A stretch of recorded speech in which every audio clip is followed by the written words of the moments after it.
ಎಲ್ರಿಗೂ ನಮಸ್ಕಾರ. ಋತುದರ್ಶಿನಂ ರುಚಯಂ. ಋತು ಎಂದರೆ ಸತ್ಯ, ದರ್ಶನ ಎಂದರೆ ಕಂಡವರು. ಸತ್ಯವನ್ನು ಕಂಡವರು ಯಾರು? ಅವರೇ ಋಷಿಗಳು. ದರ್ಶನದಲ್ಲಿ 2 ಪ್ರಕಾರ.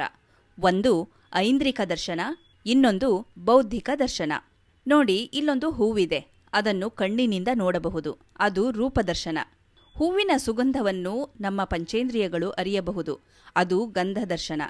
ಹೀಗೆ ಆ ಹೂವಿನ ಶಬ್ದ, ಸ್ಪರ್ಶ, ರೂಪ, ರಸ, ಗಂಧ ಎಲ್ಲವನ್ನೂ ನಮ್ಮ ಜ್ಞಾನೇಂದ್ರಿಯಗಳಿಂದ ಅರಿಯಬಹುದು, ಅದು ಐಂದ್ರಿಕ ದರ್ಶನ. ಆದರೆ ಅದೇ ಹೂವಿನಲ್ಲಿರುವ ಪ್ರಾಣ ಚೈತನ್ಯವನ್ನು ಅರಿಯುವುದು ಹೇಗೆ? ಅದು ಕಣ್ಣಿಗೆ ಕಾಣುವುದಿಲ್ಲ, ಕೈಗೆ ಸಿಗುವುದಿಲ್ಲ, ಅದನ್ನು ಕೇವಲ ಬುದ್ಧಿಯಿಂದ ಮಾತ್ರ ಅರಿಯಬಹುದು, ಅದು ಬೌದ್ಧಿಕ ದರ್ಶನ. ಅದು ಸೂಕ್ಷ್ಮ ಜಗತ್ತಿನ ದರ್ಶನ ಎಂದು ಪರಮಪೂಜ್ಯ ಶ್ರೀ ಸಿದ್ದೇಶ್ವರ ಸ್ವಾಮೀಜಿಯವರು ಈಶ ಯೋಗ ಎಂಬ ಪುಸ್ತಕದಲ್ಲಿ ಹೇಳಿದ್ದಾರೆ. ಧನ್ಯವಾದಗಳು.